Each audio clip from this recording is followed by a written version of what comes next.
Well, as we honor our heroes on this Memorial Day, a Gold Star mom is remembering her fallen Navy SEAL son in a very special way and using his sacrifice to send a very important message to parents across the country, a message that they need right now. Karen Vaughn is carrying on her son's legacy with her new book, World Changer, A Mother's Story. And she joins us live now with a big issue today and to talk about a very special young man, your son Aaron, who we lost in combat. First of all, it is Memorial Day. I understand this is probably a tougher day for you and your family, right? It is. Can you tell us a little bit about Aaron? Yeah, you know, Aaron was a kid who always knew exactly what he was created to be. He was an unbelievable joy to raise because he had this drive in him that you just knew he was going to accomplish great things. But, you know, we as parents just came in and nurtured that. By the time he was 8, he would tell anyone who would listen that one day he was going to be a Navy SEAL. And it was hilarious because he was a skinny kid, you know, scrawny, always trying to gain weight, you know. So it was like funny. He ended up being 6'4" tall. I saw his picture. He's a big kid. He was a giant by the time he, you know, was an adult. But he was that skinny, scrawny kid that just, you know, knew what he was created to be, and of course achieved that dream. And he made it happen. He was funny. Oh my gosh, he just the laughter. That's what we miss more than anything. Just larger than life laughter. Always cracking us up. Can you tell us a little bit about what happened? Yeah.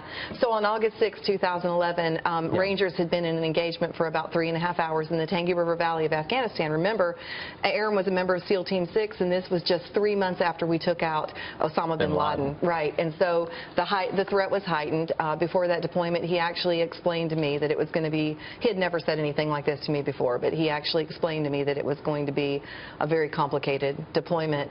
Risky. And they were flying in to assist the Rangers on that raid, and their helicopter was shot from the sky just before they landed, and 30 Americans on board. Largest loss of life in the history of naval special warfare. Still to date, the single largest loss of life in this entire war.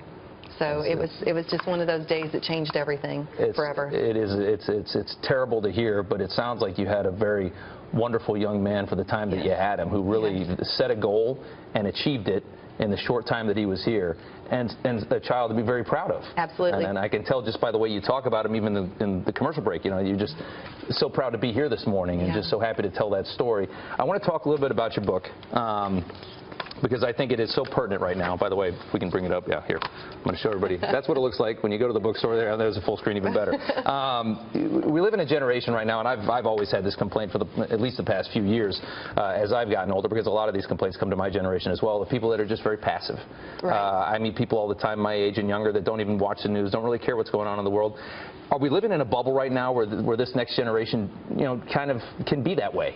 Absolutely. The bubble about the dangers that are outside, the dangers within, you know, young people who are not engaged at all in our government, in the civic foundation of our country. But, you know, even more fearful to me than that is the fact that we seem to have a generation coming up who are weak. And that's not who we are as Americans. We were founded with strength, with power, with fortitude to overcome, to achieve. And that's how we became the greatest nation on earth. Right, as people who loved other people more than themselves, who loved concepts of higher things in themselves, and now we seem to be a generation of slackers rather than achievers. And one last thing, this book is here to teach parents how to make their children the way your son was. Right. Strong, to tough again. Absolutely. Strong, gritty kids who know what they want and know how to, and then give them steps to achieve what they want. And that's what the book's all about. I started talking to moms in a few groups, and I realized that some of the principles we implemented in our home were not normal in today's society, and I couldn't believe it. And they were just like grabbing every word I said, and I'm like,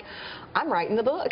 You know, I'm going to share this across the country, you know, these principles that make kids strong and formidable. We're so glad that you did. Thank you. Thank you so much for coming on and telling us about this book, and thank you very much for Aaron. I think the entire nation owes you that. Thank you. All right.